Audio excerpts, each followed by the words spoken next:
broadcasting from deep behind enemy lines in the occupied territory of the Socialist Republic of California. Your host, former California State Assemblyman and Governor candidate, Tim Donnelly. Welcome back to another special edition of the Radio Free California Network. I am your host, Tim Donnelly, former California State Assemblyman and radio governor here in the state of California. And speaking of governors, Governor Jerry Brown actually put off his trip. I don't want to get in any trouble here. I'm going to give Jerry Brown some kudos. So if you want to hate me for it, I guess you can email me. But look, the man, leadership is not partisan. And he demonstrated to a lot of other Democrats the seriousness and severity of the crisis that we are now facing. And he seems to understand. You're going to hear in this press conference we're going to play here momentarily. He seems to understand it. First of all, he put off his trip to Paris. Unlike Obama, after Paris, he didn't go over and start criticizing the United States at the climate change, the global control conference, the UN conference or summit or whatever they call it over in Paris. He actually came to San Bernardino last night. And by the way, there was a vigil at the San Manuel Stadium. There was a vigil at 6 p.m. yesterday honoring the victims, and it was very moving what I was able to see of it. And I got to tell you that I am grateful. As much as I criticize Jerry Brown, I'm grateful for him coming out and making the comments that he did. And you're going to hear him here in a second. We're learning all kinds of things. So we're just going to keep bringing you everything that we're able to piece together. And by the way, later on in the show, we've got an Islamic expert who was a former Reagan advisor, Frank Gaffney. We're going to be putting a lot of questions to him and hopefully come up with some answers for you. We're going to be covering the Islamic angle, the Islamic jihadist extremism angle. We're also going to be covering guns. We got an interesting question from a listener, and we'll answer that a little bit later on, whether or not it's true when the media says all these guns were legally purchased, so we need to change the laws to protect against it. You'll just have to stay tuned to find out the answer to that. But let's get into this press conference. I want you to hear, this was held last night, late last evening, and it's one of the more definitive, and there is an officer in here that you have to hear. His story is so compelling. First officer on the scene, Lieutenant Mike Madden. But it starts out with Governor Jerry Brown. California, for San Bernardino, for the families of the victims. We face a real threat, but we have a fabulous group of people, sheriffs, policemen, FBI, other personnel. We're all working together, and we have to rise above all the jurisdictions that we're a part of, and we're working as one group, one people. And my concern is to make sure that everything that can be done is being done, and going forward, that the state of California provides the resources and works very closely with both local officials and our federal counterparts to make sure that we can protect the people of California. When it comes to people who engage in these kind of vicious, brutal acts, we'll spare nothing in bringing them to justice and protecting the people along the way. So I don't know what this means going forward, but I think we have to be on our guard. We can't take anything for granted, and I just want to assure my fellow citizens here in California that we're going to go just as far as we have to make sure that public safety is protected. Thank you. First and foremost, I want to thank the governor for being here. Mike Ramos, district attorney. I'm a very fortunate district attorney. We're working cooperatively with the U.S. Attorney's Office, U.S. Attorney Irene Decker, and I can't tell you how proud I am of the teamwork of both our local agency, San Bernardino Police Department, the Sheriff's Department, and our federal partners, the FBI and others. And finally, as the district attorney, we are very saddened of the loss of the victims, family members, some family members of attorneys in my office, and we are going to be there for the victims. If you go to @SB County DA on the Twitter, you will have a direct line for victim services. Any other family members that need support and help, we will be there for you. Thank you. Good evening.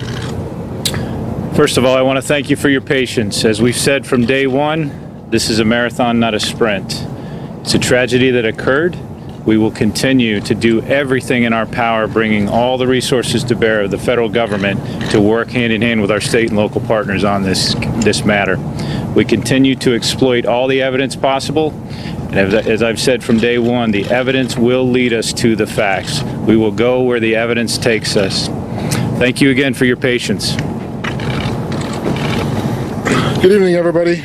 Thank you very much for being patient. I know we were going to try to do this a little bit earlier.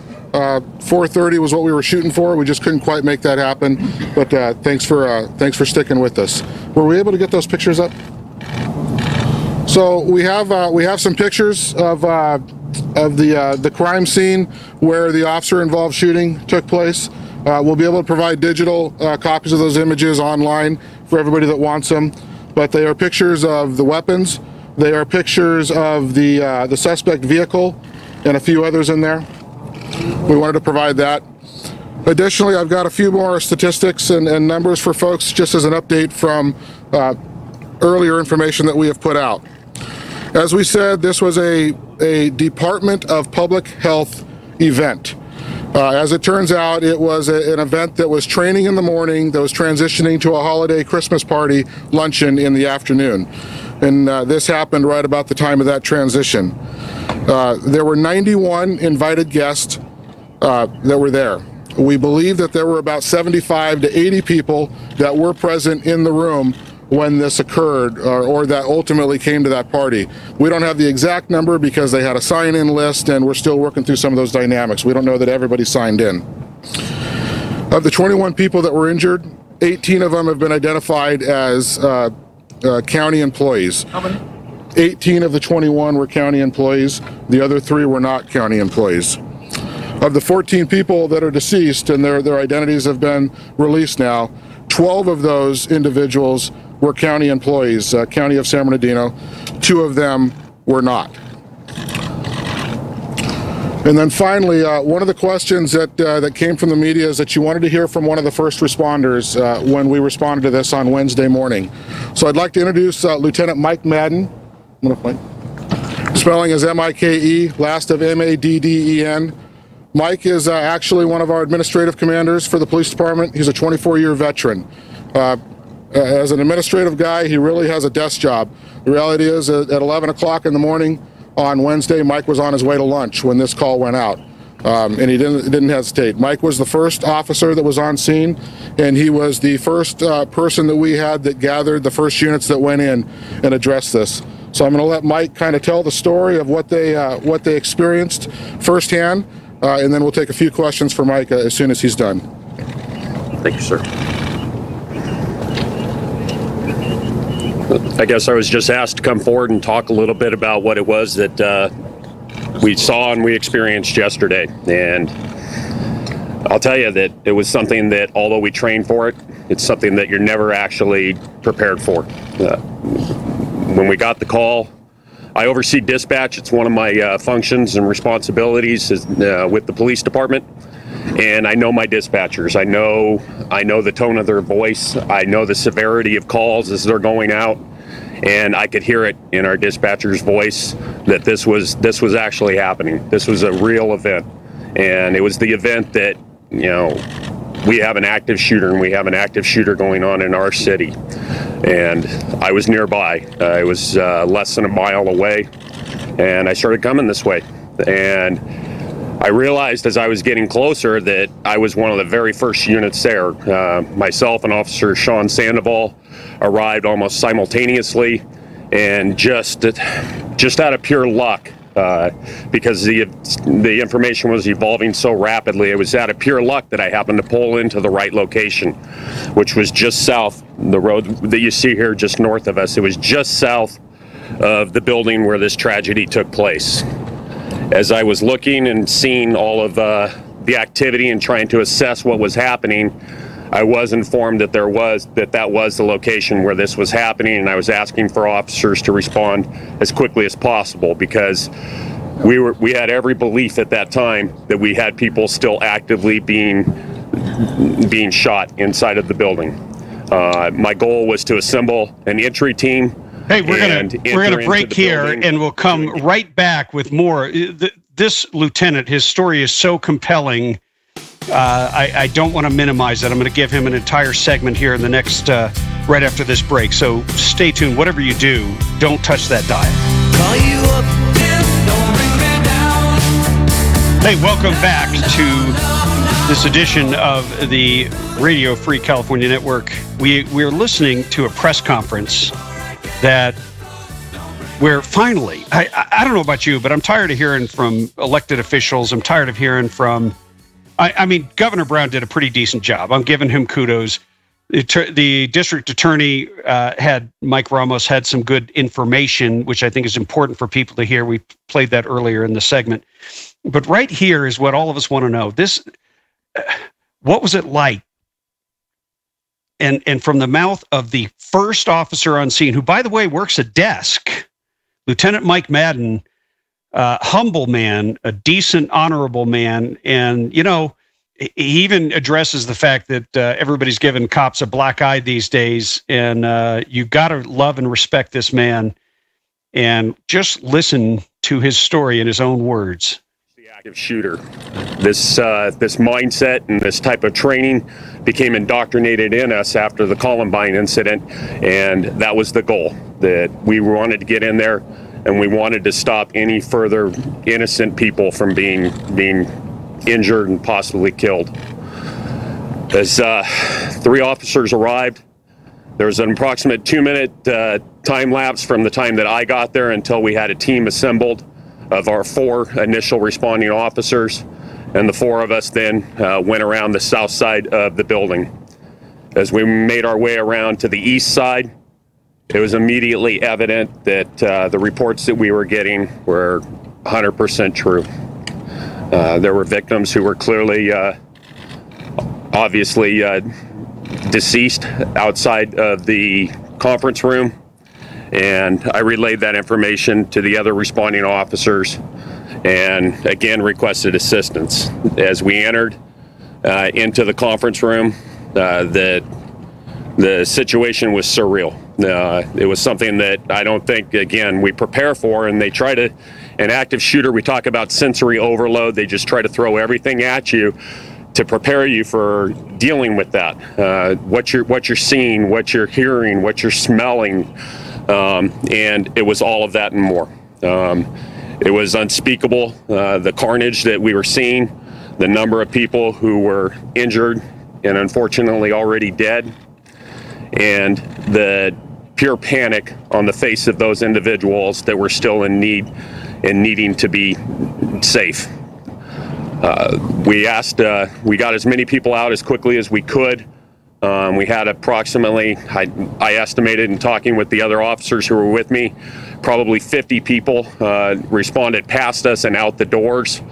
And then we went further into the building, and that was a difficult choice to have to make as well, passing people that we knew were injured and needed of assistance.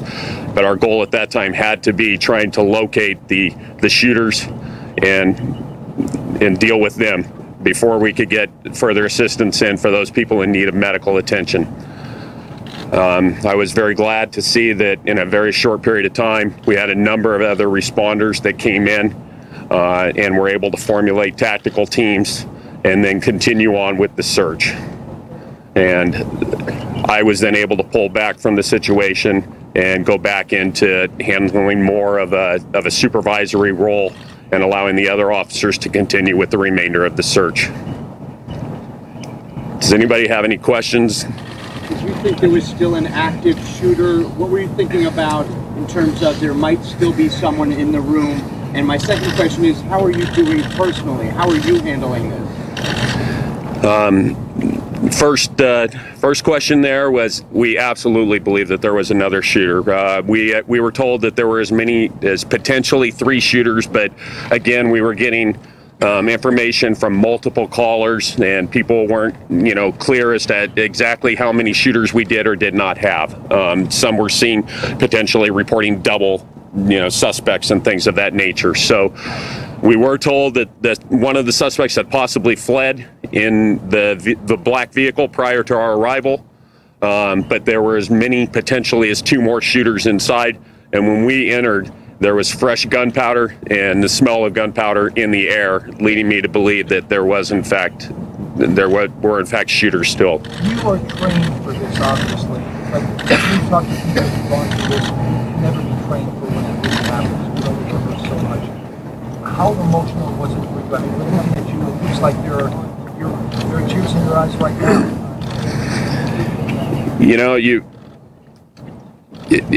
To be honest, you guys, it was a little surreal. It was, you train for it, and you know that your job is dealing in reality, but it seemed a little surreal. But yet, I did the job that I was supposed to do. My job is to go in there and, people don't call the police because they're having a great day. They call because there's tragedy going on, and this was tragedy that I've never experienced in my career, and that I don't think most officers do. And so we had to deal with it, and we had to help bring them to safety and try to bring some kind of calm to the chaos that was going on. So, it just knowing though that, yeah, we resolved that situation quickly, but there's so much tragedy that's left behind. There's so many families as we go into these holiday seasons that are now going to have to deal with the tragedy that were left behind by this senseless acts of violence. That's a little tough to deal with. You talked about the panic that you saw in people's faces. How do you deal with them? What do you say to them? How do you calm them down when you yourself are going through this chaotic situation? You have to be clear in your orders. The initial 50 people did not want to come to us. They were fearful, and they were in the back hallway area, and that actually heightened my concern that and my fear that potentially the suspects were in that hallway holding them hostage and waiting for us to enter into the hallway. We had to tell them several times, come to us, and ultimately they did. And once that first person took the motions forward, it opened the floodgates, and everybody wanted to come and get away from that as quickly as possible. So we can't panic in those situations. These people have already dealt with enough. The last thing they need to see is their police officers panicking. Was it silent in there, or did you hear screams? Can you tell us a little bit about the response to people what you're taking in? It was extremely loud. The fire alarms were going off. There were people who were obviously injured and obviously in great amounts of pain, and that was evident in the moans and the wails that we were hearing in the room. It is so tragic to listen to in the room. and difficult to hear. I'm beyond words. Anyway, we'll continue right after this break. Welcome back to the Radio Free California Network. This is your host, Tim Donnelly. You may know me as a former California State Assemblyman and radio governor here in California. But I got to tell you, given that this massacre, this Islamic jihadist massacre that occurred in San Bernardino, it seems like it's just so... I don't even know how to put it into words, because it's been surreal for the past 48 hours. Let me just say that. But you can hear, and we've been bringing you coverage of it all day, including a press conference. But here, I want you to hear in this video of Megyn Kelly's program last night, you can actually hear some of the police scanner, and the footage is incredible. Let's go ahead and roll that. We are in pursuit of the suspect vehicle eastbound on San Bernardino Avenue from Richardson. We've got shots fired out the back window. East San Bernardino, multiple shots fired. We need a Bearcat. We need medical aid.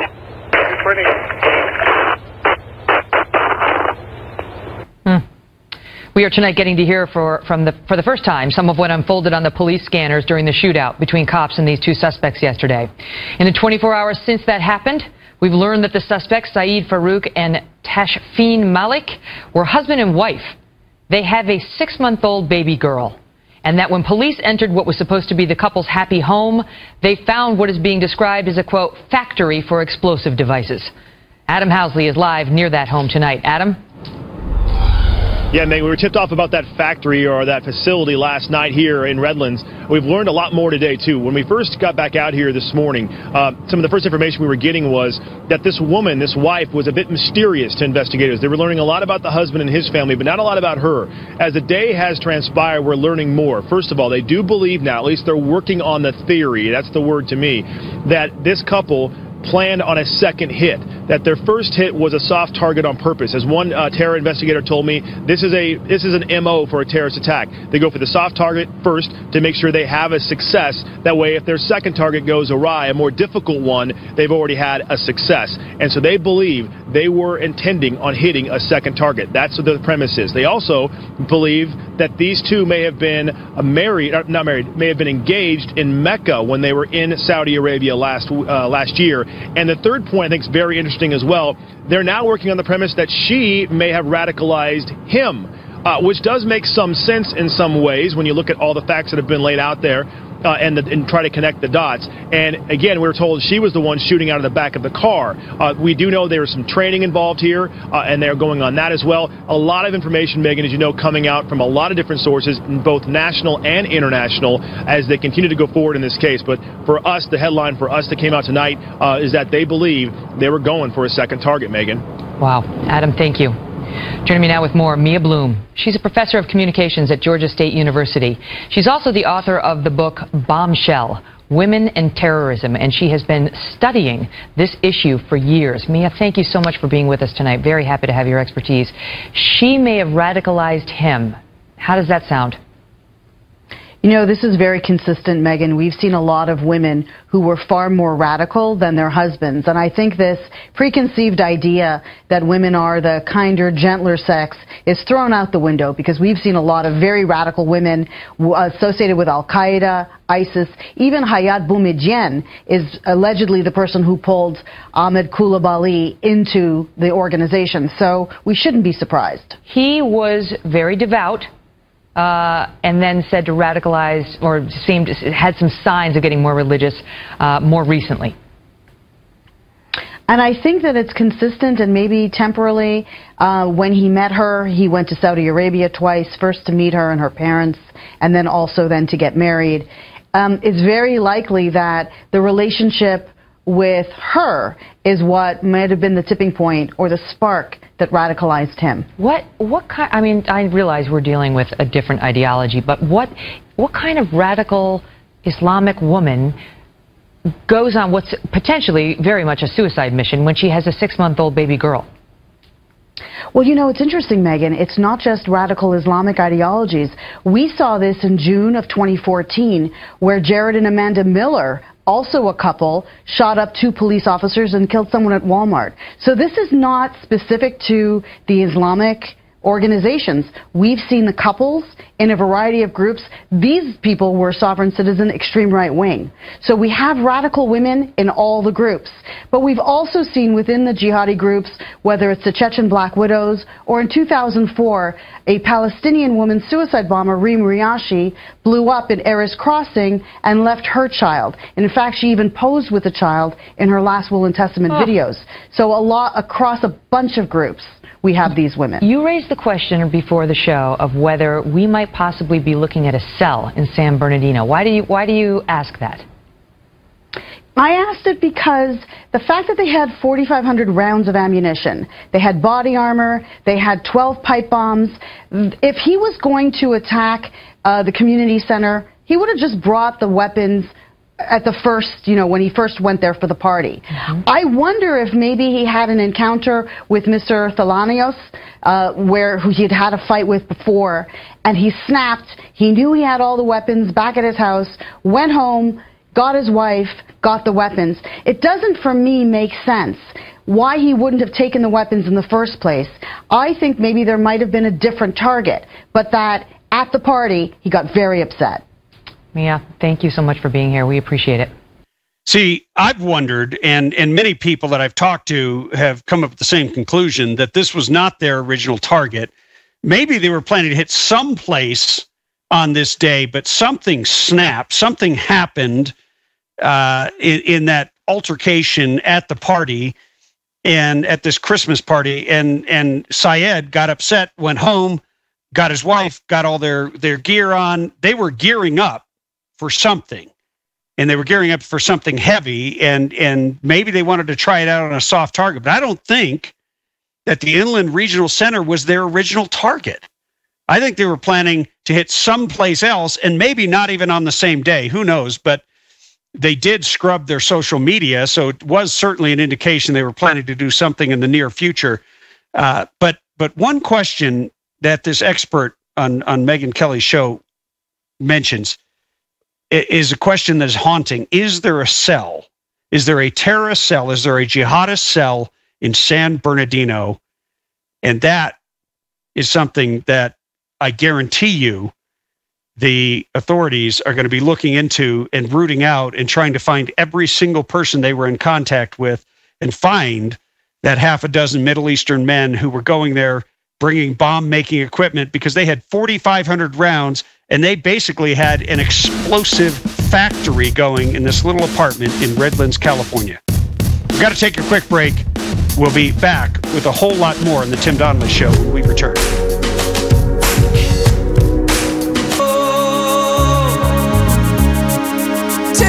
Hey, welcome back to the Radio Free California Network. I am Tim Donnelly, your host, former California State Assemblyman and radio governor here in the state of California. I got to tell you that I'm getting all kinds of questions. We've been talking all day about Islam and Islamic jihadists and the whole jihad regime, but I'm getting a lot of questions about guns. And I got an email from Kenneth who says, look, perhaps you can give me some straight answers to some questions about the shooting. Most reports state the shooters sprayed up to 75 rounds in a room. Well, if they really used a fully automatic assault rifle, air quotes, and not just a legal AR-15, they could easily have sprayed the room. But if they were using a California legal AR-15 or variant, they would have had to reload 10 times. Or I'm sorry, they would have had to reload with 10-round magazines 8 times, 4 for each shooter. But California requires a bullet button on an AR, making reloading difficult. However, if they used an illegal AR, California illegal, and 30, 60, or 100-round magazines, they could have easily sprayed 75 rounds, even with a semi-auto AR, and had plenty left to shoot at the pursuing cops. If they used higher capacity magazines, where did they get them? What did they really use? And if not, if they were not California compliant, how can the politicians and the press say the shooters obtained their guns legally? Ken, that's a good question. And I looked it up. The ATF has come out and said that these guns were illegal. One of them was a Smith & Wesson that had been modified to be fully automatic. So you're right. And they must have, I haven't got the info on the magazines in terms of the specifics of how many rounds they held, but they clearly were illegal. They were California illegal. And as to your question, where they got them, hey, just because something's illegal doesn't mean you can't get it. It's just like drugs. A lot of drugs are illegal, but you can get them anywhere on any street corner. And the bottom line is, when the government passes laws that only the law-abiding abide, then you're basically putting the law-abiding at a disadvantage against criminals, against people who are intent on mass murder. And you know, a further note here, because when I sent this email to my producer, my chief engineer, Sean McNeil, he wrote me back and he said, hey, this is a great question, but it brings up a whole issue of California law in general. It's a felony under Penal Code 30515 to possess a rifle meeting the state's definition of an assault weapon, unless it's registered by the state prior to the ban. Yet several times I've heard them referred to as legal.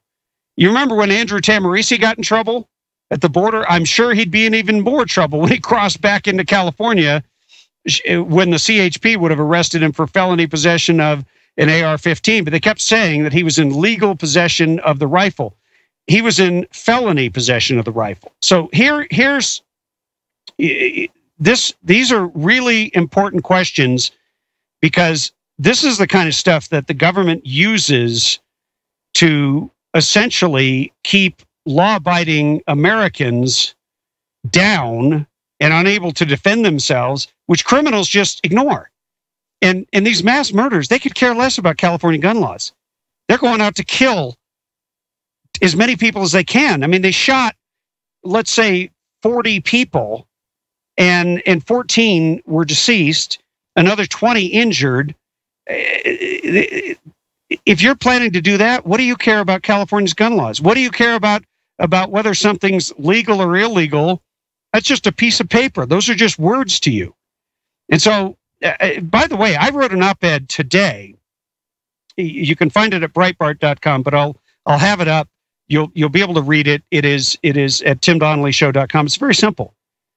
I say after San Bernardino, we need more guns, not more gun control.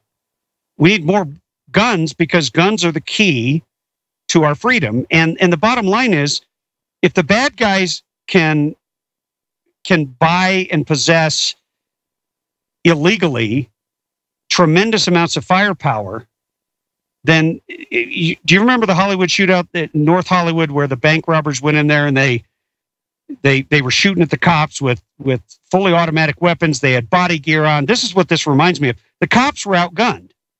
So the cops wound up getting M16s and heavier duty, bulletproof vests and everything else as a result. So that's a good thing.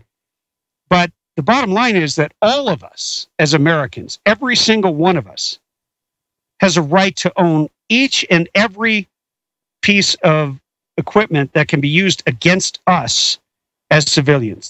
That's my take. That's where I stand. And so I think it's time to actually go back to the law-abiding citizens, say, hey, we made a mistake.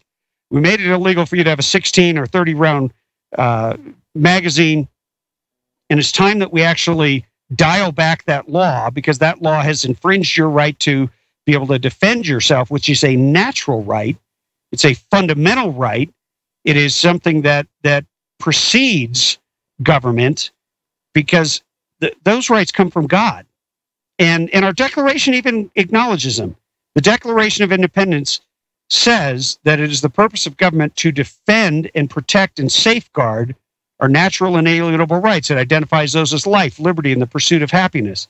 Well, you can't have life or liberty or pursue any happiness if you're not secure in your person, and if you don't know that you have the wherewithal to defend yourself against any threat, whether that threat's foreign or domestic. And now we've discovered that the threat of Islamic jihadism is domestic, because you could have a jihadi living next door.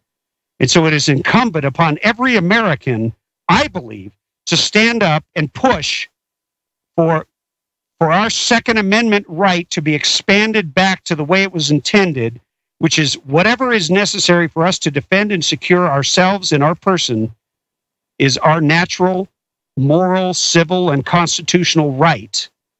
And the government has no right to infringe it. And that, yeah, I know you're getting me on a rant today. It's just, it's one of those days, when I hear all the stupidity coming out of the media. And by the way, thank you, Kenneth, for your question. And you're welcome to email me anytime, Tim@TimDonnellyShow.com. I'll try to answer your questions on air, and or you're always welcome to call in.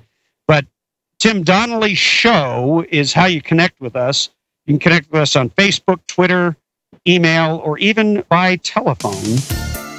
We are going to take a quick break, and we'll be right back with more of the Tim Donnelly Show after this. Hey, welcome back to the show. We've got a special guest who's in high demand. He is the president and CEO of the Center for Security Policies, a former Reagan advisor, Frank Gaffney. Frank, welcome to the Tim Donnelly Show. It's a Great pleasure to be with you, Tim. Thanks for having me. Likewise. And by the way, when I was running for governor out here in California, we tweeted out one article written by you, and all hell broke loose in the political establishment. And I learned what it was like to be called an Islamophobe simply because I objected to our government making the Treasury Department compliant with Sharia law. And you had written an incredible article about it. And so I got a little taste of what it's like to speak the truth and what they do to you when you do. So I want to thank you for your work, and thank you for everything you've done to try to alert the nation and make this a safer place to live free. Well, thank you. I'm sorry that you had the unhappy experience at a moment when it probably was deleterious to your campaign, but it is a signal lesson in the second part of this jihad. We're, of course, all now being confronted with the most obvious facet of it, the violent attacks, 9/11, Fort Hood, now, of course, in San Bernardino. But there is this other component to it that I think in some ways is even more lethal to a free society like ours, and that is what the Muslim Brotherhood calls civilization jihad. And it's about penetrating and subverting and influencing and ultimately destroying our nation from within by our hands. That is to say, the non-Islamic supremacists, the non-Muslims for that matter. And, suppressing information about what these guys are up to, even to the point of infringing on freedom of speech by vilifying those of us who would speak the truth, not for the purposes of giving offense, but for the purposes of raising an alarm, are very much elements of this civilization jihad, as is, by the way, the effort that Neil Kashkari, your opponent, was making back when he was in the Treasury Department on behalf of another aspect of the civilization jihad, namely an attack on our financial system through what's known as Sharia-compliant finance. So I salute you. I'm sorry that it probably didn't help you at the time, but it was well, very look, much if it hadn't been that, they would have found another reason to rally around and pull together the establishment against me. But what I did discover is the players. So you have very distinct players who, such as Jeb Bush, Mitt Romney, and a number of other major Republican figures who were, Darrell Issa is another one, who were so horrified that I would even talk about the subject. They called me all kinds of names. They were worse than the Democrats, frankly. And I think now that we are seeing jihad playing out on the streets of where we live, and I'm talking to you from 18 miles from Ground Zero in San Bernardino, from our Ground Zero, and so this is very personal. We've had individuals from our community that we know from church, from soccer, from other events who are now gone, who have been killed by these jihadists, and so this is something that obviously Americans are now very interested in. And you being an expert, I want to ask you some questions that are very particular to this. You've got this Tashfeen Malik, the wife of the jihadist, and evidently they're now saying that she may have been the one radicalizing him. She has sworn allegiance to ISIS on Facebook. How the hell did she pass a counterterrorism background check, given what we now know?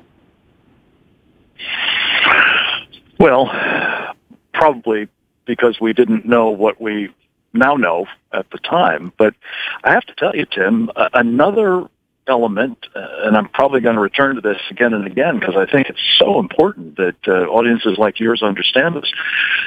Another part of this civilization jihad has been to deny our First line of defense.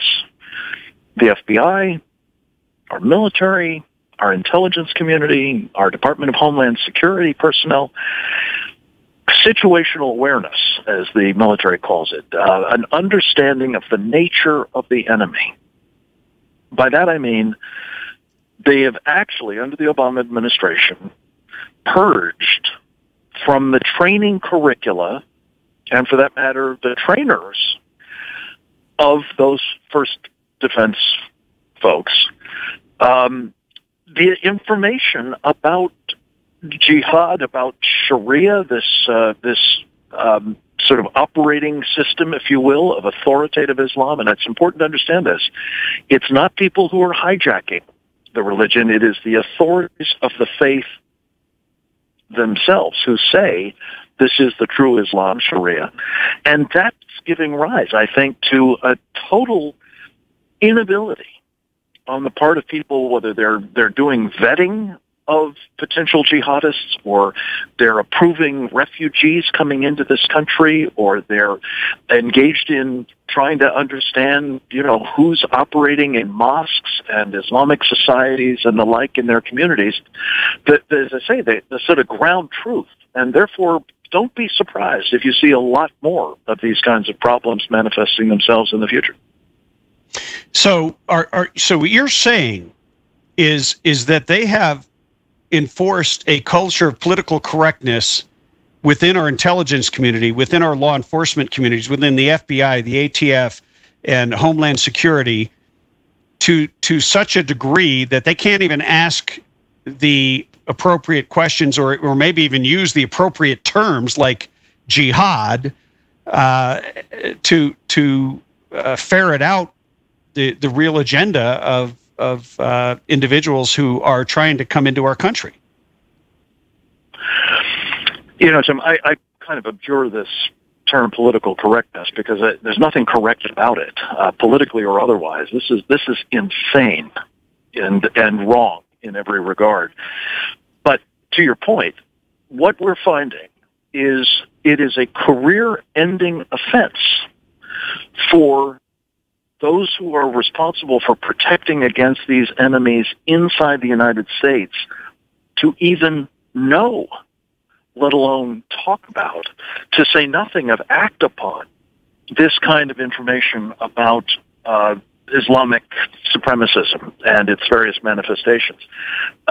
And when, you put people in that kind of jeopardy, you'll be surprised to know, perhaps, that generally they're not going to press the test. They're not going to take the risks that are associated with asking the hard questions and getting to the bottom of, frankly, what we need them to be getting to the bottom of.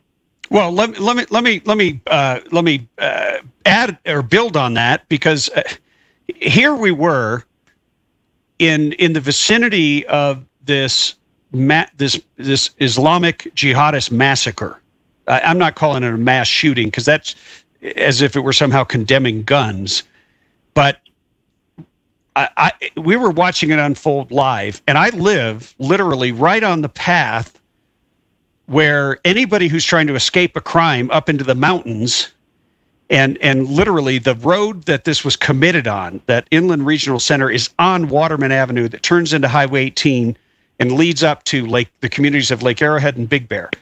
And if you remember that cop killer, that LAPD cop who went on a murderous rampage, this is where he came to hide out.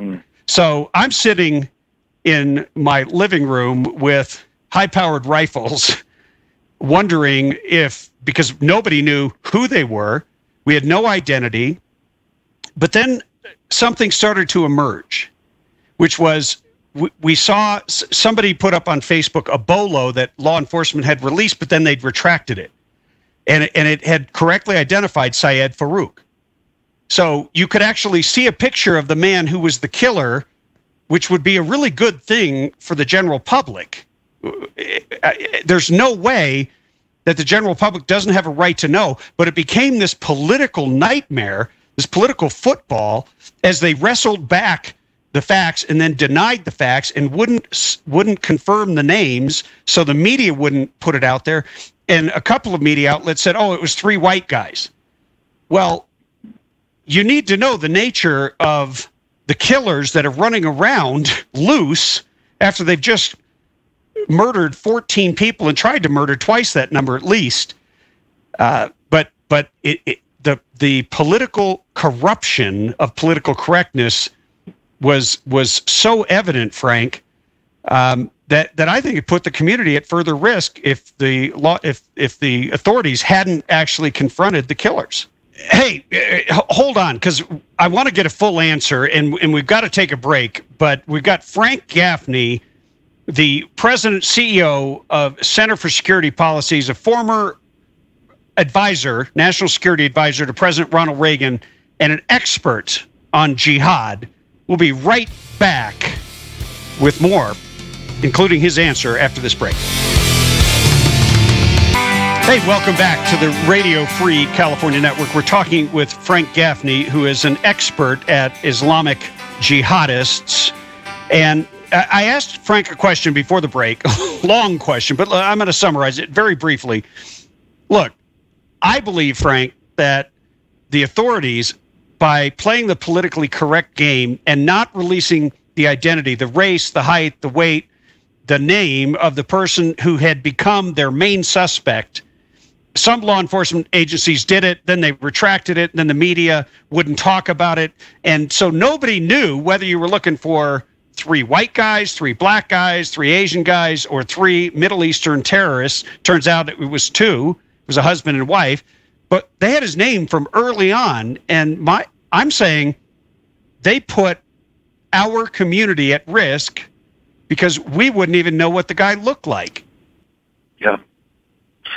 Well, I can't speak to the particulars. You've had that firsthand experience of it, and I'm sure you're right. And it's unfortunately not the first time that we've seen this kind of misconduct, and I don't know how else to describe it except to say it's that.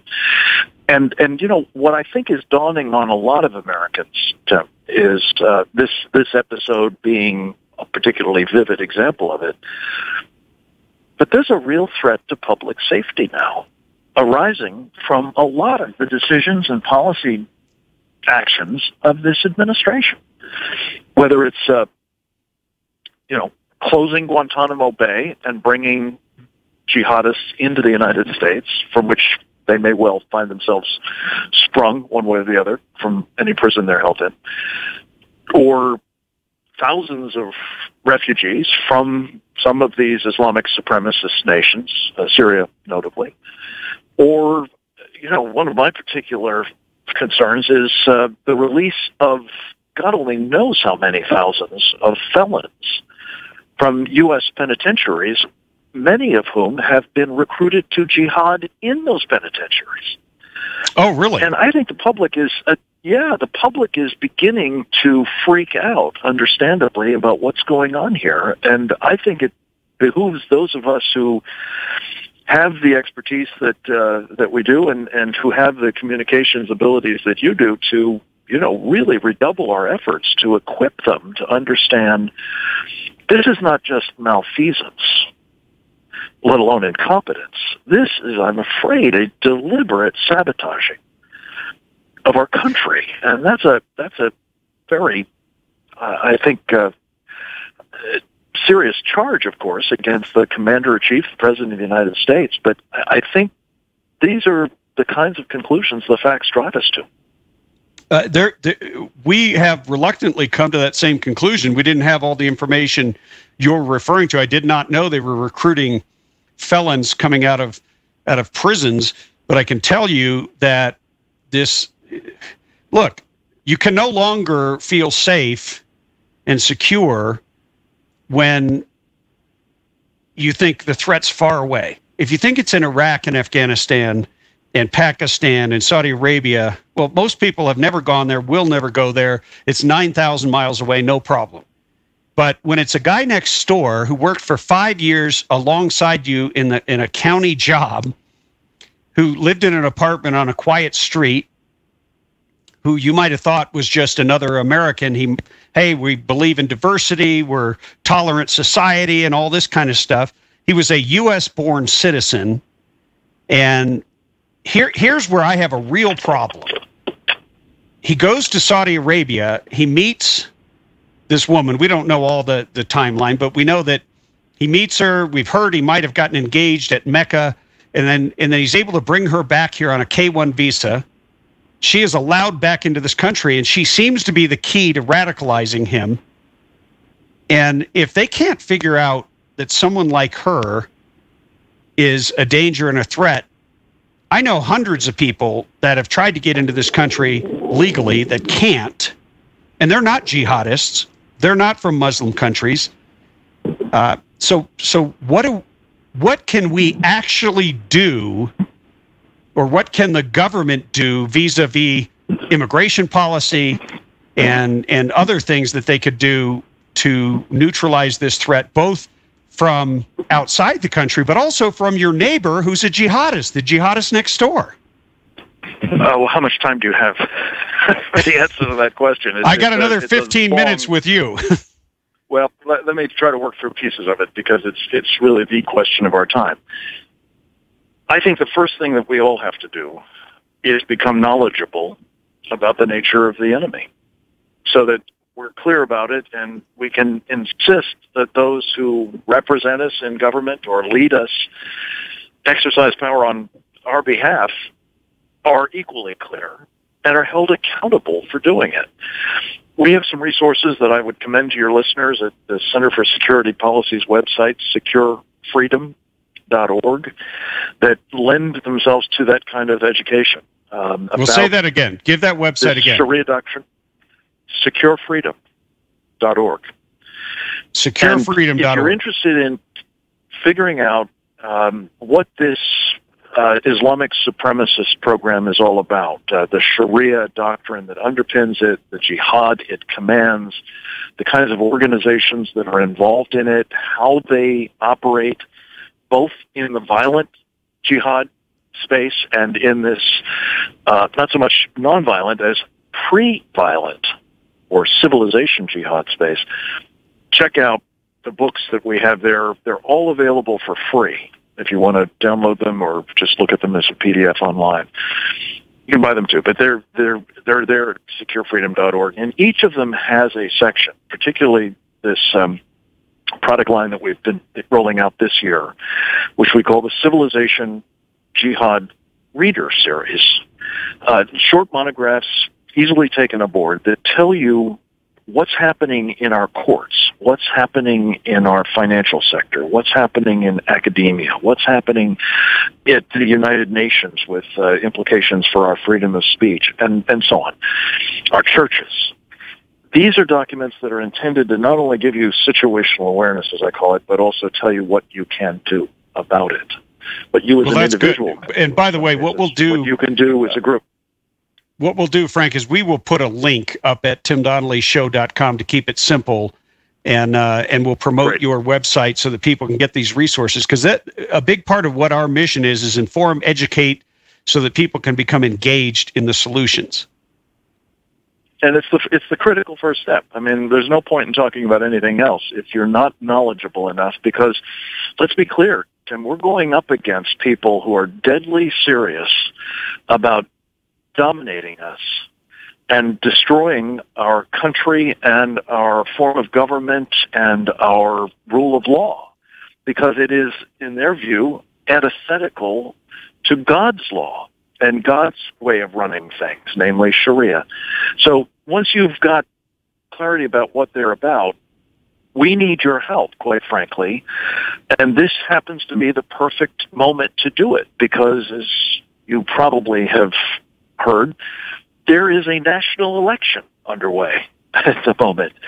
Every presidential candidate needs to be put on notice. They have to get knowledgeable about this, and they have to lead in a very different way than Barack Obama has done, and that Hillary Clinton has done, for that matter, under him.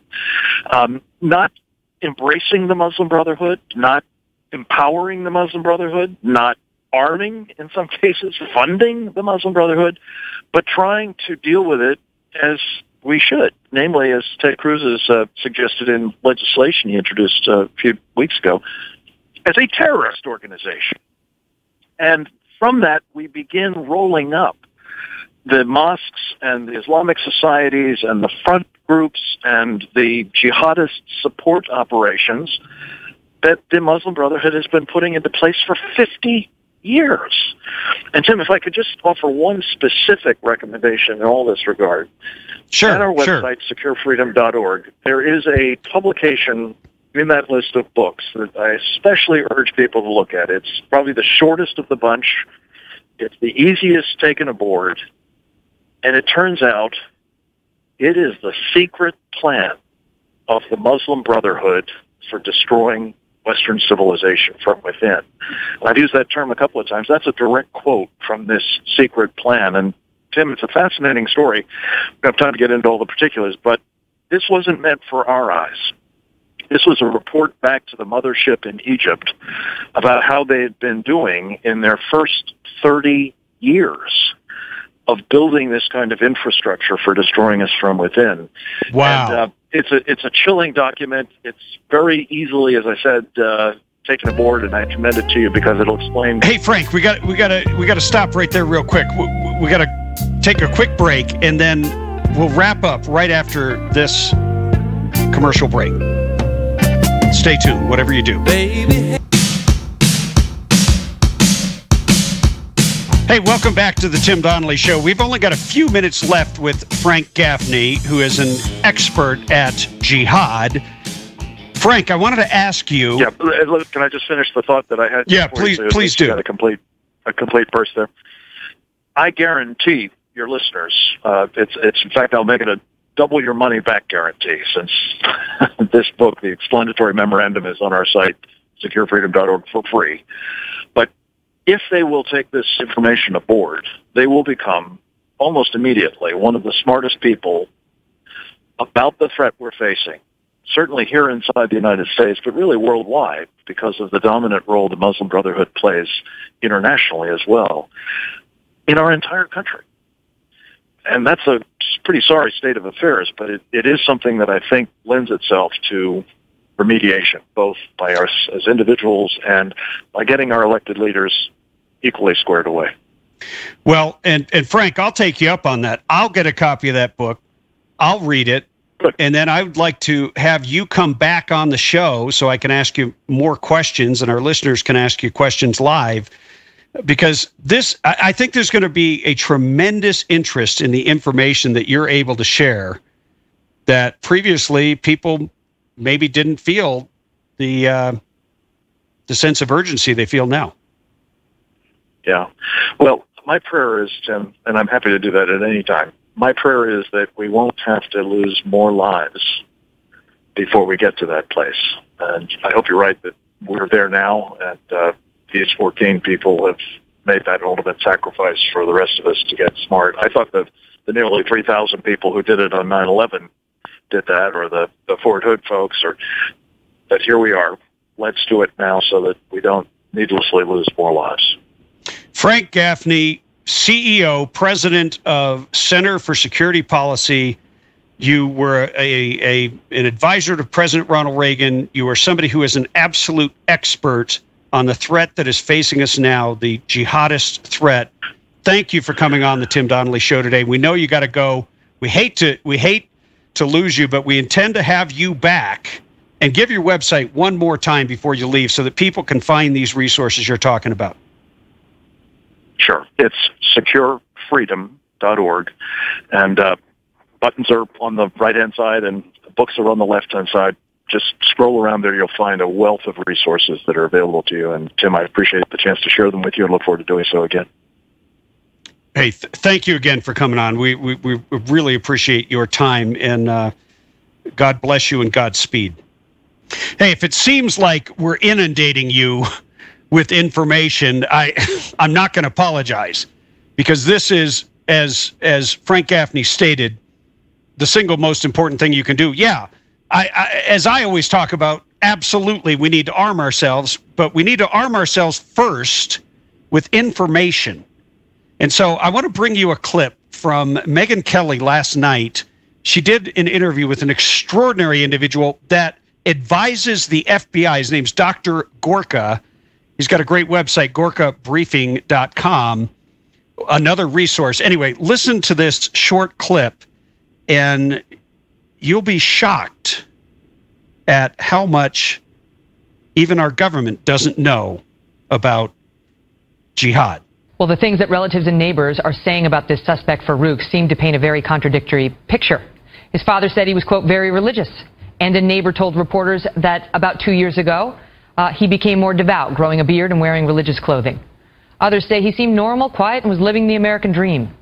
And our next guest, who was once an extremist himself, says that's exactly the problem, and that the signs of someone going down the path of an Islamic radical may not be as obvious as you think. Maajid Nawaz is a former Islamic extremist and author of Radical, My Journey Out of Islamist Extremism. Maajid, thank you very much for being here. What we like to think we would know if we worked next in the county, you know, for the county, and we work next to somebody who is becoming radicalized, but we might not know. Actually, most times, Megan, we don't know, and that's the sad state of affairs. It's unfortunate. I mean, what we just heard from policeman Mike Madden was nothing short of heartbreaking, and those first responders deserve medals. The survivors of this atrocity deserve all the condolences and respect. But we can never predict this. And one of the reasons, if we look back, we have the evidence to indicate exactly from past terrorist attacks what exactly happens here. If you look at the 9/11 attackers, many of their passports were found in strip clubs and bars. If you look at the Tsarnaev brothers and the Boston Marathon bombers, you find that it was very difficult to predict that these were becoming Islamist theocrats and terrorists. And if you look in just even to this month, if you look to the Paris attacks, the evidence indicates that some of the attackers owned bars and were, for all thoughts and purposes, fully integrated in French society. So the question is what people are supposed to do, because we heard a report from one neighbor. She saw some suspicious behavior. She didn't want to report them because she didn't want to seem like a racial profiler. Yeah, and actually the evidence points to the fact that those who join terrorist organizations will invariably try to conceal any ostensible sign of religious devotion precisely so they are not detected. So if we're going to look to profiling, I think that ethnic profiling and profiling for overt signs of religiosity will actually miss the target, as it has done so in this instance, if the evidence indicates this was indeed a jihadist attack. Mm-hmm. I think what we need to start looking at is psychological factors. We need to start looking at ideas that are adopted and behavior. Now, those sorts of ideas we are familiar with. You know, anyone who starts saying things such as it's a duty, it's incumbent upon Muslims to resurrect this so-called theocratic caliphate, or somehow there's a global war going on against Islam and Muslims, or somehow democracy is antithesis to Islam. Mm-hmm. These are the sorts of ideas that radicals begin to adopt. And if they begin speaking in this way, I'd say to you, Megan, even if they're drinking alcohol and eating pork, but they're speaking in this way, they are surer signs for radicalization than overt signs of religiosity, which will be concealed by a terrorist. And it is laid out quite well in your book. Thank you, Maajid. Thank you. That was Dr. Gorka, who advises the FBI, and this is chilling stuff. And as you heard earlier from Frank Gaffney, there is a civilization jihad. There is an agenda and a plan to force our culture to submit to the Islamic, what was it that Frank said? Supremacy. The supremacy of Islam. I'm sorry, we don't submit to anything. We're Americans. You're free to practice your religion, but you're not free to practice a religion that says that you have a right to kill me, because I'm going to have something to say about that. And I imagine you will too, and we'll get into that further right after this break. Okay, hey, welcome back to the Tim Donnelly Show. Ordinarily, we do a segment on Fridays that's non-political. And yes, we're going to do that for a little while. We're pleased to have Bree Payton, who is a staff writer for The Federalist. She's joining the program.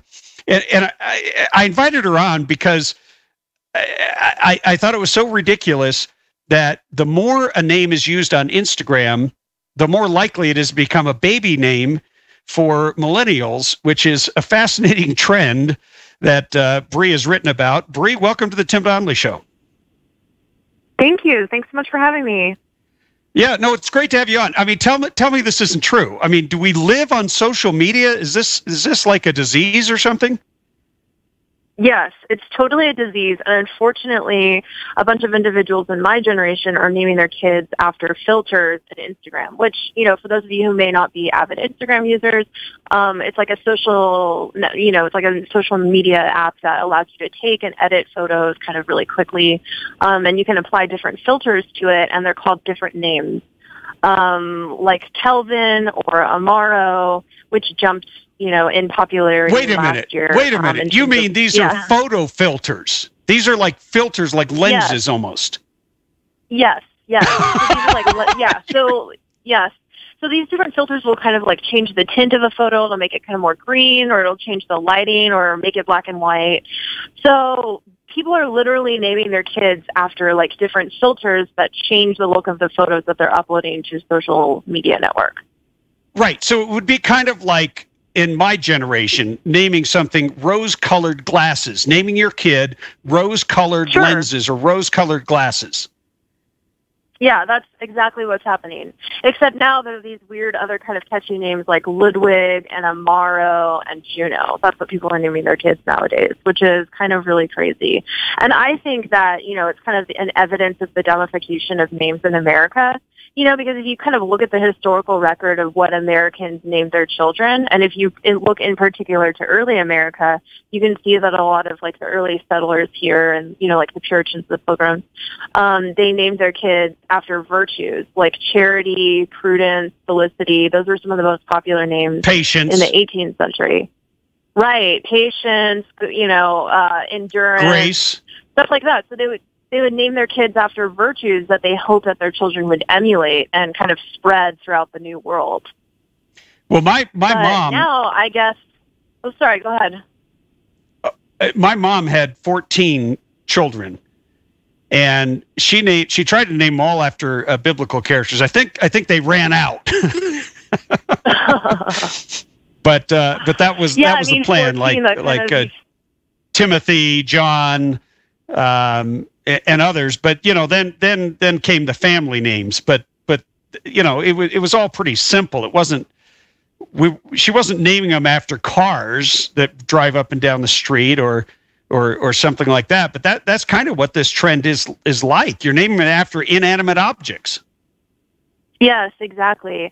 And I think, people don't really maybe understand the point of naming your children. Like, the point of naming them isn't just to call them something, right? Like, it's to kind of ascribe a characteristic to them or set them apart in a way. And so when you're setting your child apart by naming them after an Instagram filter, it's almost like, I don't know, it's almost just like hoping that your kids are going to look nice in photos or something like that. You know what I mean? Like, you're not really giving them something that's going to like an attribute or a name that means something meaningful that's going to like help them or be meaningful to them later in life. Like it's just kind of really shallow, and I guess like it just really indicates kind of like a larger issue of shallowness in our society.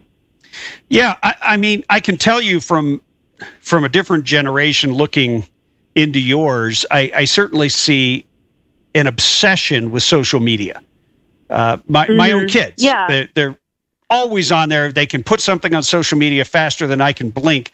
I have to sit there and think, how can I fit this into 140 characters for Twitter? What's the right hashtag here? It's, it certainly is not a natural for most people. And I think, what is the reaction of individuals in your generation to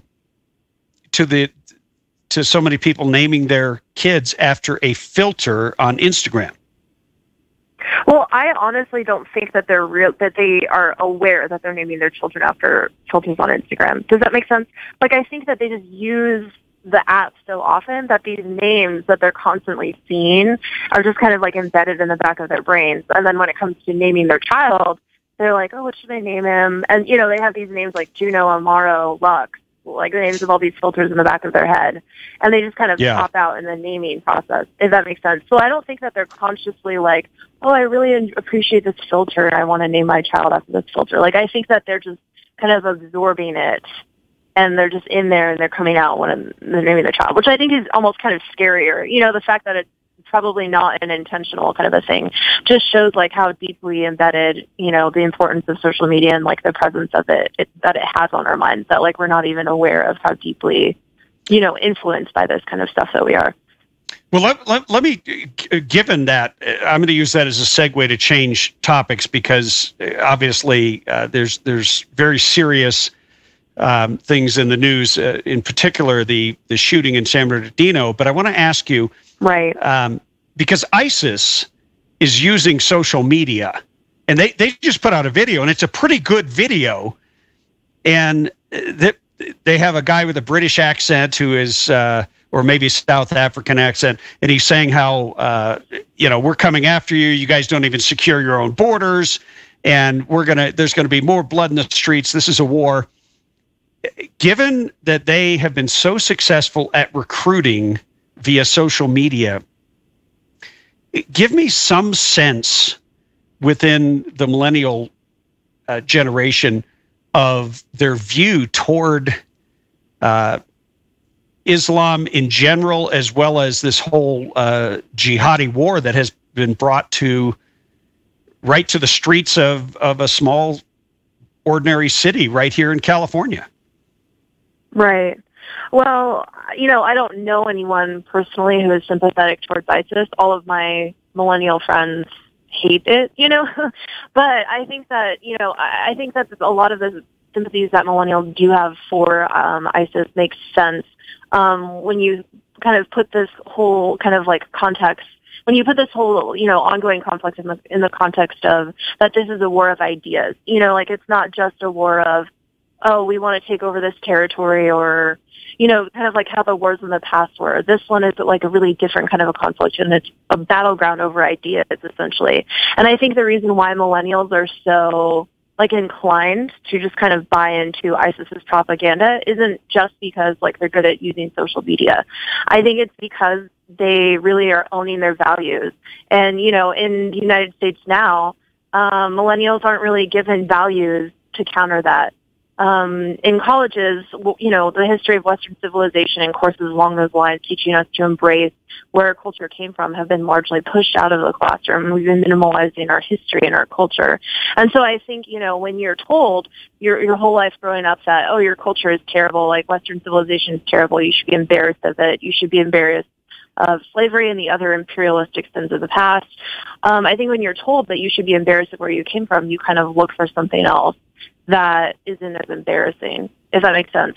And I think that it does, and it makes me think of another question. We're talking about millennials. Tell me the average age of a millennial now, so that we can get some sense of what generation we are speaking about in terms of what age range is it. Sure. So we're roughly talking about 18 to 30-year-olds. So I'm on the lower end of the spectrum, of the age spectrum of millennials. Right. But anyways, yes. And I think a lot of the campus protests that we've been seeing over the past month is an indication that, you know, in America, we just have really weak ideas that we're fighting over. When I wrote a piece about this, about, you know, just kind of looking at why were millennials just so adamant and like vehement over like these weird social justice issues that don't really seem like that big of a deal. You know, like someone drawing a poop swastika in the bathroom doesn't seem like that huge of a systemic problem. You know what I mean? But it was interesting to see kind of everyone's reaction blowing up over this whole thing and going completely bananas. And so I think like when you kind of ask the question of why is this so important to them, I kind of realized this myself, that these are the only values that they're taught are worth fighting for, if that makes sense. Like they're taught to hide and put away the values of like our Christian heritage and our, you know, our history coming from Western civilization and Greco-Roman, you know, and English tradition. So we're taught to kind of minimize all those other things, and what all we have left are these, you know, kind of, I don't know, these just social justice tendencies that are just really kind of it sounds like social. It sounds like social whining to my generation. Chronic crybaby syndrome. I don't even know what to call it. Right. But let's get into that a little bit more when we get back. We're talking with Bree Payton. She's a staff writer at thefederalist.com, and she is a millennial. We'll be right back after these messages. Whatever you do, don't touch that dial.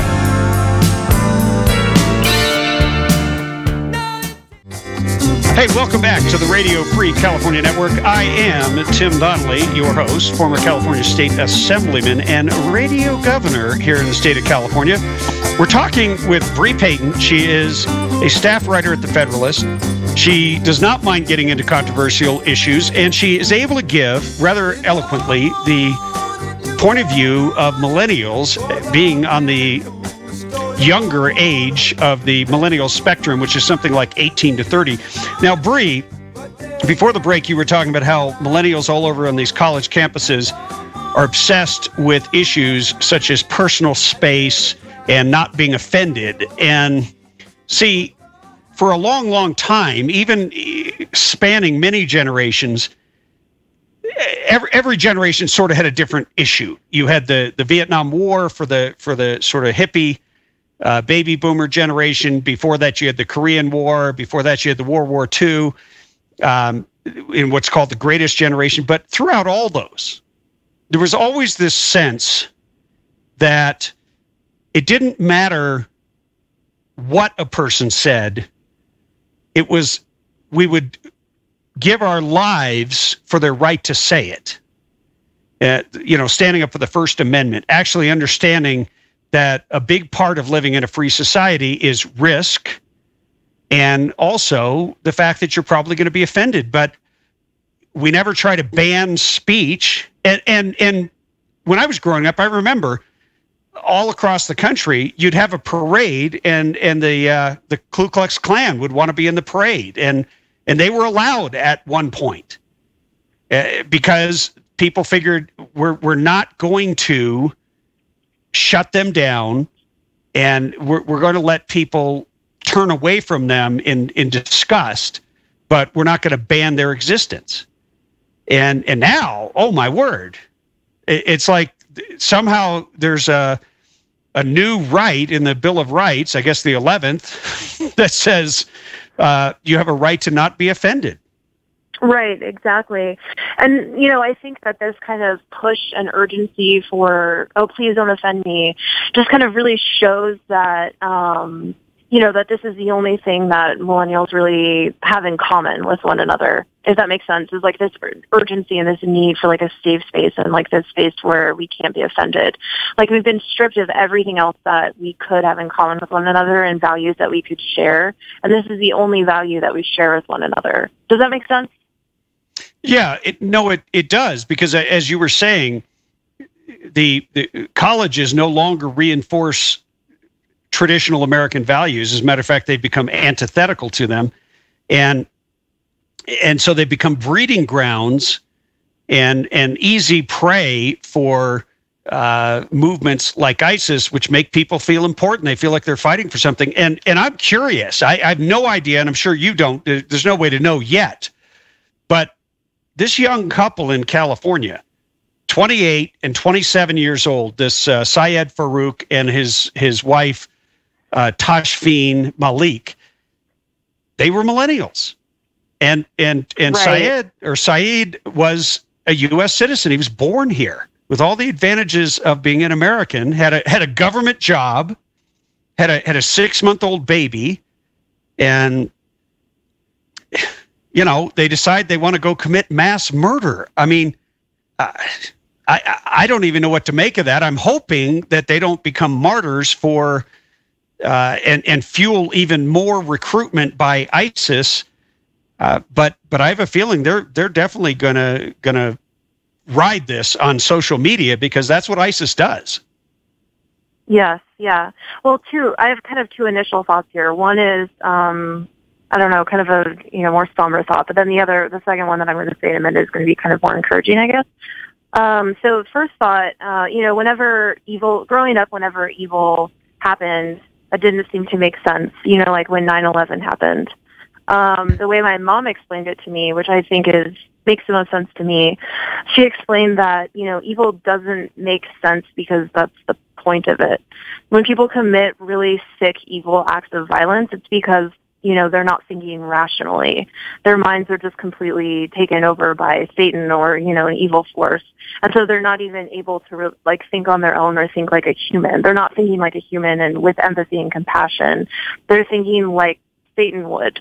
And so they're acting in a way that completely doesn't make any sense because, evil doesn't make any sense. And when we see evil in the world, it's going to just really, we can't make sense of it, and that's the point of it. And so I think a lot of times people try to make sense of situations like this, or they try to find a scapegoat or someone to blame, or they try to figure out some way to fix it. And sometimes there isn't a fix, and there isn't anyone to blame really other than the person who committed these actions and, turned their mind over to Satan. Well, so that's a good point. That explanation, if you're just tuning that in, explanation really helped me when I was a child, and I think it still helps me now. No, I think that's very helpful. If you're just tuning in, we're talking to Bree Payton. She's a staff writer for The Federalist. She's a member of the millennial generation and helping us kind of sort through how millennials might view this whole mass, well, I call it the jihadist massacre in San Bernardino because I don't want to call it a mass shooting. If you're just tuning in, we're talking to Bree Payton. She's a staff writer for The Federalist. She's a member of the millennial generation and helping us kind of sort through how millennials might view this whole mass, well, I call it the jihadist massacre in San Bernardino because I don't want to call it a mass shooting because then it becomes about guns, and somehow guns are evil, but guns are inanimate objects.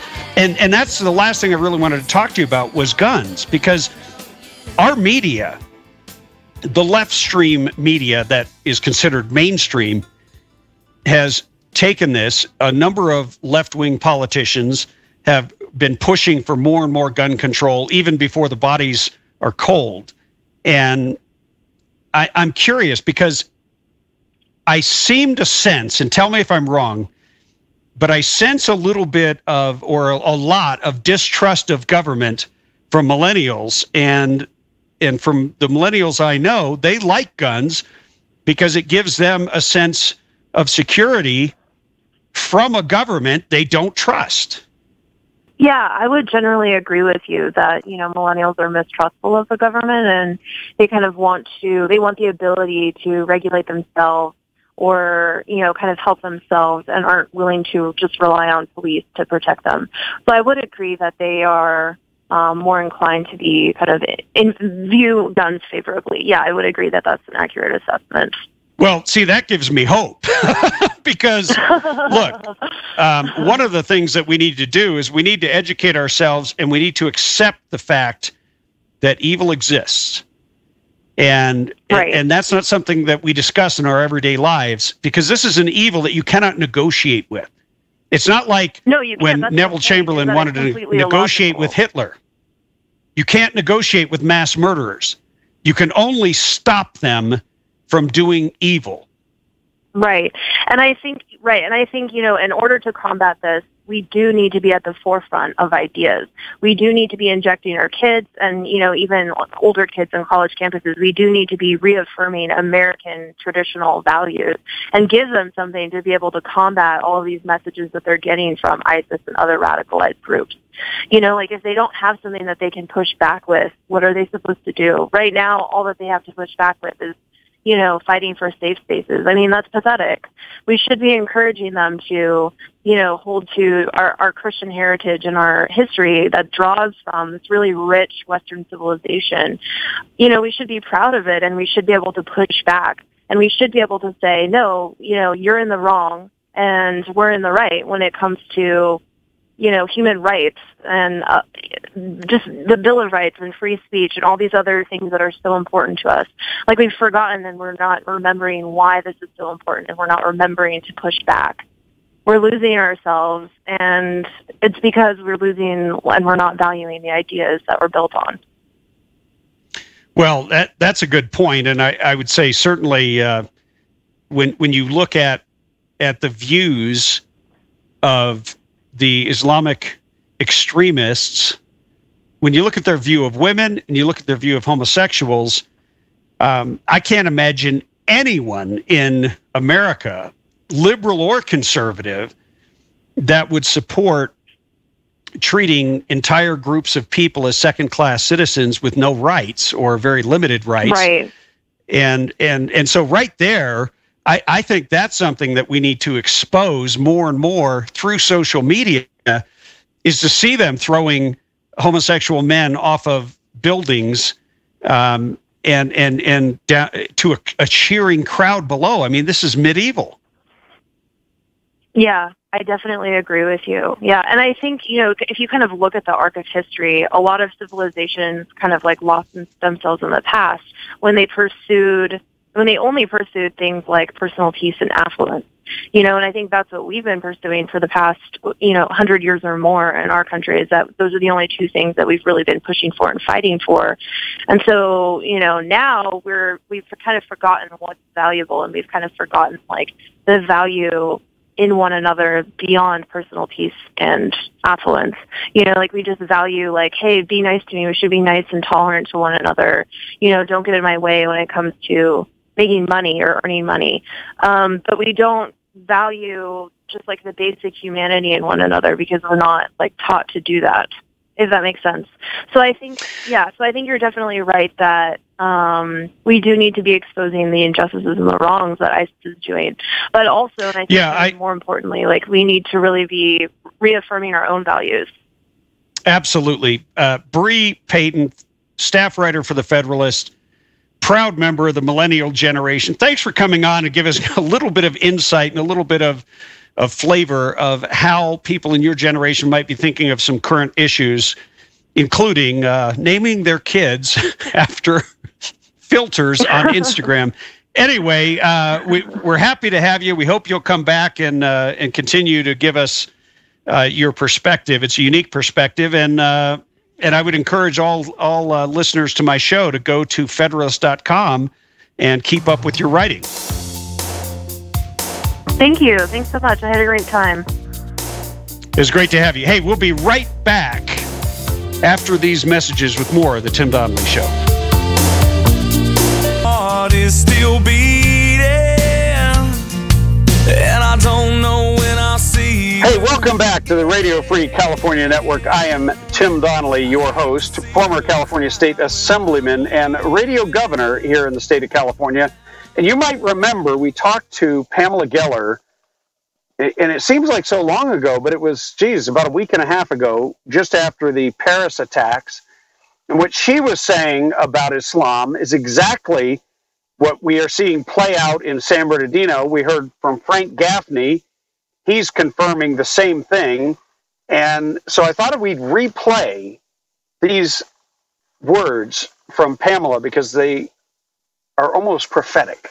I know you're in high demand. We don't have a lot of time with you, so I want to go right into it. You basically have called out the New York Times for creating a false image and being a shill for radical Islam. And Americans are beginning to wake up and question whether there's really any difference appreciably between radical Islam and the religion itself. It appears that they're there to support the activities and efforts we're seeing all over the world by their silence. Well, radical Islam, a term I never use because it is indeed redundant. It's important to understand that there are many secular Muslims, non-practicing Muslims. Our beef, as it were, is with the ideology that inspires this holy war that's raging, that's roiling the world. And my piece today, and a piece that I have coming out against the AP, is in the wake of these jihad attacks, where the bodies are not even buried, the leftist elites and the enemy media go into spin zone and start to traffic in this backlashophobia myth, this fear of reprisal myth. There's really a vile piece today in the New York Times defending Islam from, quote, being hijacked by ISIS. So is this going to be a series? Is there going to be a defending Islam from being hijacked by Al-Qaeda, by Boko Haram, by Hamas, by Hezbollah, by Al-Shabaab, like by the Muslim Brotherhood, by Abu Nidal organization? We don't have time for me to go through the list of jihadi terror groups, but they're all following the same hadith. They're all following Muhammad. They're all following Quran, chapter and verse 911, 3151. And interestingly enough, in the wake of 9/11, the New York Times went to their appointed moderate imam in order to explain Islam. And the imam that they were going to, their imam, their designated imam in the wake of 9/11 was Anwar al-Awlaki, the imam to a number of the 9/11 Muslim terrorists. And so 15 years later, they have learned nothing.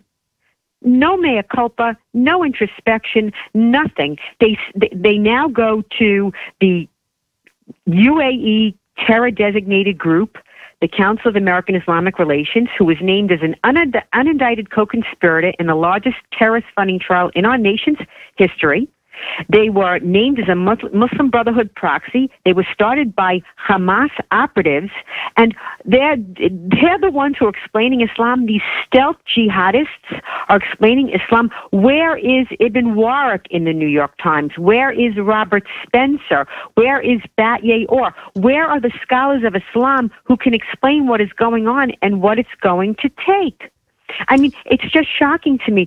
New York City has been through a series of jihadi plots, thwarted on the Citigroup headquarters, thwarted on JFK Airport, thwarted on the Federal Reserve Building, thwarted on the Holland Tunnel, a massive bomb plot on the New York City subways. Again, we don't have time to go through everything. And the blood is still in the streets of Paris, and this is what the media is doing. It's spinning for jihad. I mean, this is what happens time and time again. The New York Times is fawning over a Muslima, a woman on Fox wearing a flag, American flag, as a hijab. And they're heralding this as some form of patriotism. Who knows? Maybe they're misreading it. Maybe it's Islamic supremacism. A garment is certainly not going to do anything to stop this war. What is this woman, this leader in the Muslim world, Fakir, doing to institute programs to teach against jihad recruitment? Nothing. A patriot, an American flag hijab. Should we wrap the White House in the black flag of jihad? And would that be patriotic? And the idea that this woman, Sabah Ahmed, said, quote, to the Times, "This is an opportunity for us to share our faith." Okay, so there's Islamic slaughter in the streets, in concert halls, in sports stadiums, in bars, in cafes in Paris. The victims, mind you, mostly under 30. And she sees this as a good time to share her faith? That's brutal. And the only difference between Garland, Texas, our event back in May, where we were holding an art exhibit showing Muhammad through 1,400 years in art and literature, where people were not being killed like they're being killed today, and of course holding an art contest, was to show that people weren't being killed. And why are they being killed today? In order to institute the Sharia. Sharia is Islamic law. Under Islamic law, you cannot criticize Islam. You cannot slander Islam, even if it's true. Slander doesn't mean the same thing as it means in the West. You slander somebody, it's a lie, you sue someone. It could be true, but if it insults Islam, you die. Isn't there a concept in Islam called taqiyya that enables the Islamic person to basically gives them a license to lie about their true intent and the true intent of their faith? Well, taqiyya and kitman, which is a lie by omission, is a religious imperative. And it is a religious imperative to advance Islam, particularly to advance Islam in Dar al-Ab, in lands that are not Islamic. Under Islam, there are two houses. There are two worlds: the House of Islam, Dar al-Islam, and Dar al-Ab, the House of War, because anything that's not Islamic is considered, well, where war should be taking place, and that's exactly what they're doing. Right. And we have a president who, in the wake of this unimaginable slaughter, takes to the world stage not once, but twice in as many days in what can only be described as an unprecedented attack on Americans. And it's unprecedented in human history that a U.S. president would take to the world stage to viciously attack Americans, all because we oppose jihad. And so he reminds me of Bertolt Brecht, that spineless, gutless running dog for East German tyranny, that's when the people didn't agree with him, or the people voted the wrong way, he said, change the people. That's Obama. I mean, of all the imperious actions Obama has taken over these long 7 years of this anti-American presidency, is his most egregious fundamental premise, which is that not that he serves the people, but that the people serve him. And this idea that we're afraid of widows and orphans, you mean the widows that blow themselves up? The children like the Boston bombers who were quote-unquote refugee children? I mean, the media they're like the man behind the circus elephant, that cleans up after him. They are complicit. They are dangerous.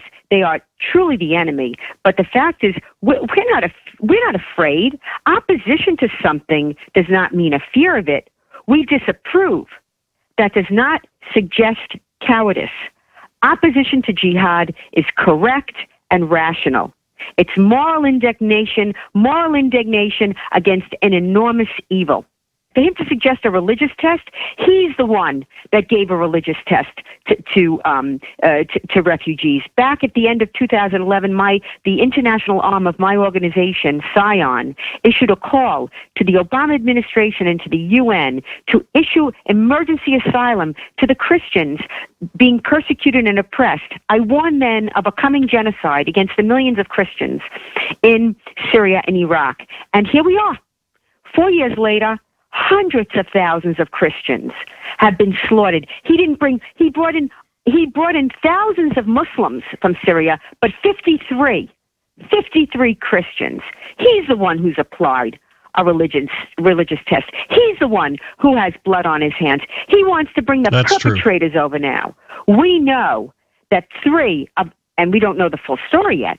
To date, we know that 3 of the Paris attackers, 2 were refugees and 1 came disguised as a refugee. What more proof do you need to pause, to halt this program? We're talking with Pamela Geller, who is an expert, one of the foremost experts on Islam, and we will continue right after these messages.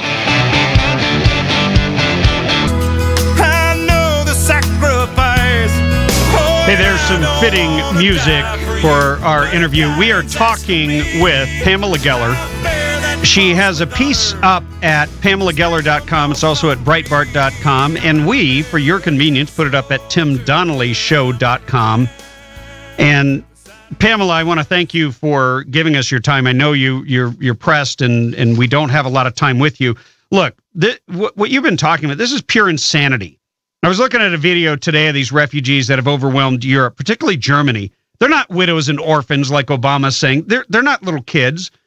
There's throngs and throngs of young males who are strong and virile and basically of the age that is most desirable for jihadists. They're talking about dominating and taking over Europe first and then all of Western civilization. Over 85%. A young male military age. Where are the women? Why aren't these young male military age fighters fighting for their country?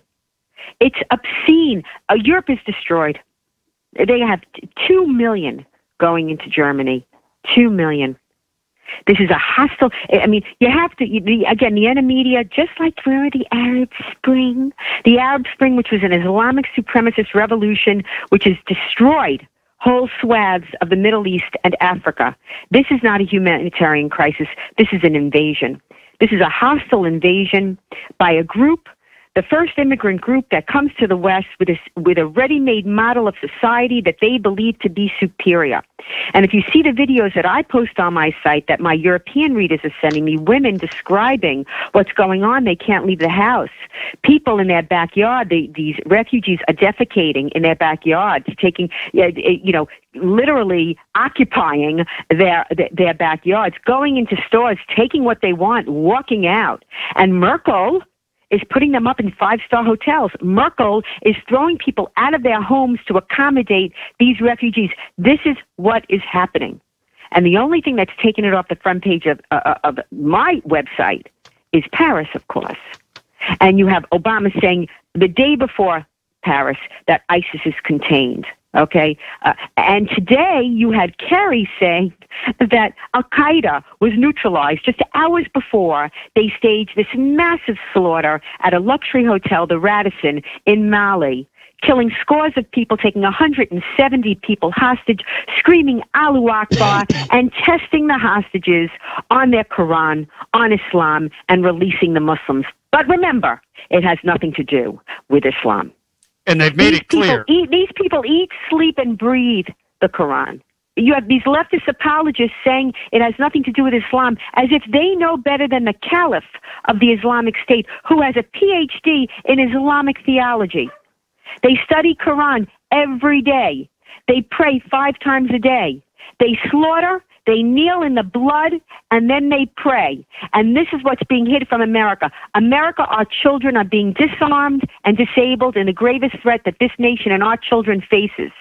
This is the great crime by the media and by the elites in the culture, that you would consider the public schools having their children make propaganda posters for ISIS. This is in Utah.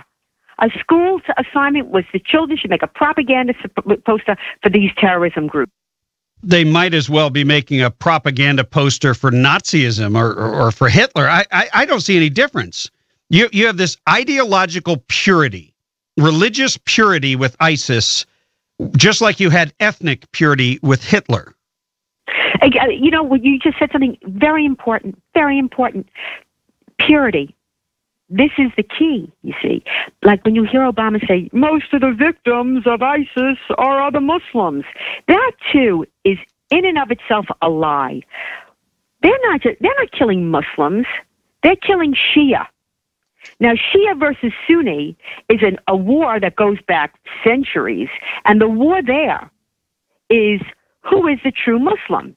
After Muhammad died, there was a vehement disagreement as to who would take over. Those that were his intellectual heirs or those that were his hereditary heirs. And that's the difference between Sunni versus Shia.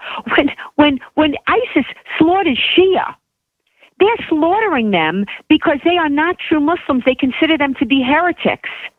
They consider them to be apostates.